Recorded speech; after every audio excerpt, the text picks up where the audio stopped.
Ya, kita lanjutkan kembali menuju pemilu. Sekarang saya kasih kesempatan Bang Masinton untuk menanggapi tadi pertanyaannya Bang Uceng.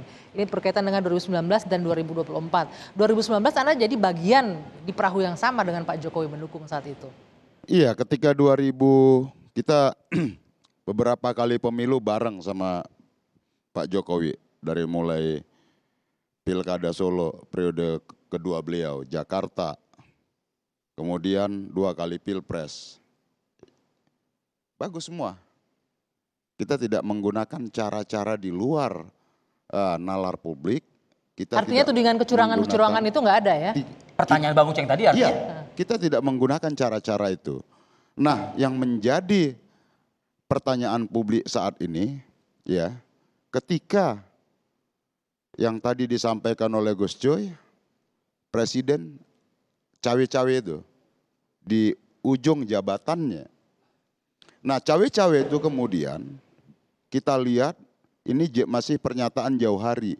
Cawe-cawe itu kan, oke, belum ada kontestannya itu siapa. Tapi saya ingat waktu itu pernyataan cawe-cawenya kan lebih ke ini untuk kemudian, penyelenggaraan Pilpres yang bagus. Cawe-cawe gitu kan, itu kemudian muncullah yang namanya persoalan di MK dengan kecacatan tadi itu syarat usia. Oke, ini kalau proses awalnya cacat, itu tadi potensi, ya, potensi berikutnya akan ada kecacatan lain, cacat-cacat lain. Nah, yang sesungguhnya kita tidak kehendaki cacat-cacat berikutnya dalam penyelenggaraan pemilu kita nanti. Karena awalnya sudah melalui proses cacat ini. Tapi kan nggak bisa digeneralisir begitu Anda bilang ini akan selanjutnya akan seperti itu. Kan belum tentu juga akan seperti itu. Makanya sebelum itu terjadi, kan harus kita antisipasi. Maka publik wajib mengingatkan terus. Sedikit. Tadi kita sudah diingatkan teman-teman yang muda-muda. Mereka ingin pemilunya netral. Aparatur negara netral, jujur, adil, terpercaya gitu loh. Bang Kodari bisa nggak nih berjalan dengan netral? Sejarah pemilu kita itu dulu di zaman Orde Baru yang namanya KPU atau penyelenggara pemilu itu isinya adalah pemerintah. Nah, kalau kita bicara soal netralitas, maka pada dasarnya kita harus membagi dulu institusi-institusi yang berperanan dalam proses-proses ini. Pertama tentu saja adalah penyelenggara pemilu. Tadi sudah disebut, ada KPU, ada Bawaslu, ya. Mereka-mereka yang menjadi panitia bagi penyelenggaraan pemilu ini. Tentu saja bagi penyelenggara pemilu mereka harus berlaku netral. Netral buat saya itu pertama sesuai dengan aturan. Kalau semuanya pemeriksaan kesehatan di RSPAD ya di RSPAD. Jangan yang 2 di RSPAD, yang satunya lagi rumah sakit mana misalnya begitu. Puskesmas gitu ya. Puskesmas misalnya kan begitu. Makasih. Ya. Puskesmas kebagusan. Misalnya yang diperiksa itu 1, 2, 3, 10 item. Ya 10 item itu diperiksa semua, jangan ada yang dikecualikan, misalnya begitu. Jadi kalau kita bicara penyelenggara pemilu, saya hakul yakin pada hari ini penyelenggara pemilu kita itu relatif lah ya, sudah netral ya, KPU dan Bawaslu. Nah, mungkin yang dikhawatirkan itu berkaitan dengan institusi-institusi lain. Yang punya jaringan, yang punya sumber daya gitu ya. Baik berupa kantor-kantor pemerintah seperti ya Kanwil, ASN segala macam, maupun TNI, Polri, BIN misalnya ya. Semua itu juga diharapkan menjalankan peran sesuai dengan tupoksi masing-masing. Nah, terakhir kita bicara mengenai pihak-pihak yang sedang berkontestasi. Ada partai politik, ada calon presiden, ada caleg-caleg. Nah, mereka ini tentu para pihak yang berkepentingan atau berharap penyelenggara pemilu, pemerintah untuk bersikap sama, bersikap netral kepada masing-masing. Nah, apakah betul-betul nanti akan berjalan dengan sebaik-baiknya? Ya, kalau menurut saya sih pasti ada masalah. Politik itu seperti sepak bola. Nggak ada tuh yang namanya bawa bola terus begitu aja. Interupsi. Oke, interupsi. Ini ketularan mahasiswanya interupsi juga nih. Luar biasa. Siap. Gimana? Teman-teman.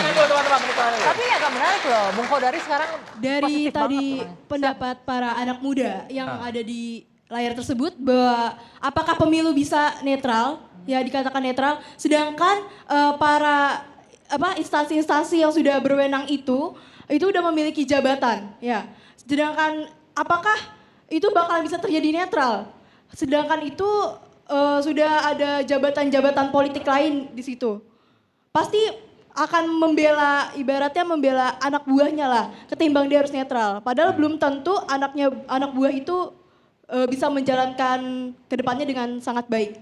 Sekian. Oke, gitu. Oh, Terima kasih. ini Silakan ambil kekritisan. sepedanya. Silakan. Nggak, Ambil ini- sepedanya silakan. Ini kita menangkap kekritisan dari teman-teman Iya. mahasiswa ya, harus Iya, iya. direspon juga. Iya.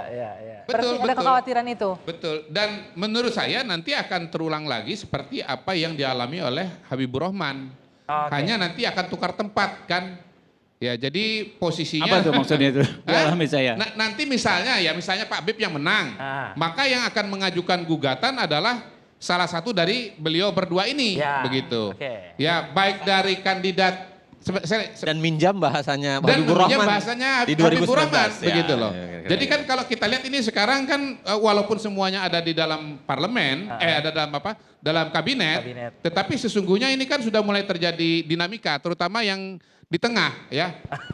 Ganjar Pranowo menurut saya pada hari ini sudah berbau Baswedan. Ganjar Baswedan. Nah, sementara Anies, Menarik ini. Anies Pranowo. Gitu kira-kira. Aduh, coba yang di tengah direspon dulu. Apakah benar? Boleh? Sebentar Bang, ini nggak benar kayak ini? Anies Pranowo atau Ganjar Baswedan? Apa begitu? Ini Atau pengamat Cak ya? Mahmud. Cak Mahmud, pengamat melihat seperti itu. Nggak ada yang berubah, Ganjar, Prof Mahfud. Iya, jadi bagi kita nggak ada yang kita mau ada-adakan. Kita semua berkepentingan agar pemilu ini terselenggara jujur, adil, dan terpercaya, Pak. Karena itu menjadi komitmen kita. Jangan kita ngomong tentang kita jalanin pemilu yang gembira, tapi situasinya kita mulai dengan proses yang cacat tadi melalui Ini MK. tetap narasinya sama nih, lagi loh. narasinya pesimis. Gimana Bang Habib? Silakan Bang Habib. Oke. Ini narasinya agak Jadi- pesimis nih dari Mas. Dengan segala hormat. Kalau pengamat akademisi saya yakin dia adalah kaum yang berteriak kalau melihat ada kaki orang diinjak. Tapi kalau politisi bisa saja dia hanya teriak kalau kakinya yang terinjak. Ya. Jadi begini ya. Nggak Ada berapa semuanya, isu nggak tadi semuanya. ya. Ada berapa isu ya. Yang soal cacat ini memang perlu diluruskan. Tidak ada putusan sedikit pun dari MK yang menyatakan Bahwa itu cacat hasilnya ya, karena tidak masuk substansi itu ya.